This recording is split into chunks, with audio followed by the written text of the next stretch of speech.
গতকালই ভবানীপুর কেন্দ্রের জন্য মনোনয়ন জমা দিতে যান শুভেন্দু অধিকারী, তার সঙ্গে ছিলেন কেন্দ্রীয় স্বরাষ্ট্রমন্ত্রী অমিত শাহ।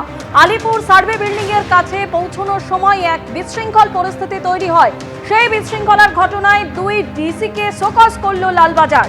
সার্ভে বিল্ডিং এর সামনে দায়িত্বে থাকা এক ডিসিকে শোকজ করা হয়েছে। অন্যদিকে হরিশ চ্যাটার্জি স্ট্রিট ও হাজরা রোডের সংযোগস্থলে দায়িত্বে থাকা আরও এক ডিসিকে শোকজ করল লালবাজার।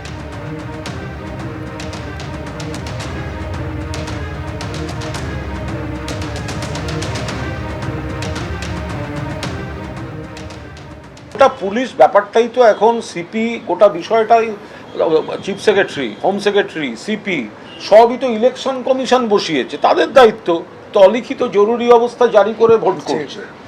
আমরা শুধু মানুষের সঙ্গে আছি, মানুষ মমতা ব্যানার্জির সঙ্গে আছে। ভোট গণনা শেষ হওয়ার পরেও রাজ্যে থাকবে 500 কোম্পানি কেন্দ্রীয় বাহিনী।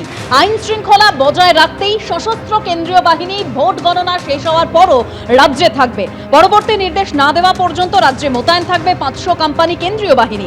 ইভিএম, স্ট্রং রুম এবং কাউন্টিং সেন্টারের নিরাপত্তার জন্য থাকবে আরও 200 কোম্পানি।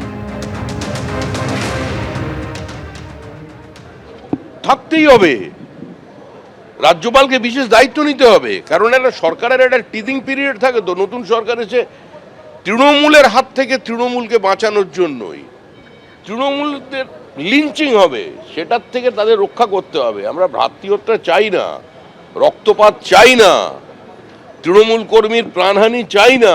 তৃণমূলকে বাঁচানোর জন্যই তৃণমূলের হাত থেকে আজকে কেন্দ্রীয় বাহিনীকে থাকতে হবে। অ্যাকশন নিতে হবে কমিশনকে। কমিশন উপযুক্ত ব্যবস্থা না নিলে ভোট হবে না। নির্বাচন কমিশনের পদক্ষেপ প্রসঙ্গে মন্তব্য করেছেন দিলীপ ঘোষ। এবার মানুষ দিলীপ ঘোষদের বিরুদ্ধে অ্যাকশন নেবেন, পাল্টা জবাব দিয়েছেন ফিরহাদ হাকিম। পশ্চিমবাংলায় আইন শৃঙ্খলা বলে কিছু নাই, রাষ্ট্রবিরোধীরা দাপিয়ে বেড়াচ্ছে। এটা আমরা বছরের পর বছর বলে আসছি। এই সরকারকে বরখাস্ত করা উচিত ছিল, হয়নি।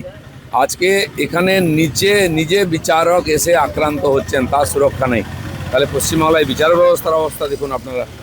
এখানে হাইকোর্টেতে জজকে হিয়ারিং করতে দেয় না, তার এজলাসে ঢুকে শাউটিং করা হয়, ঘেরাও করা হয় জজকে।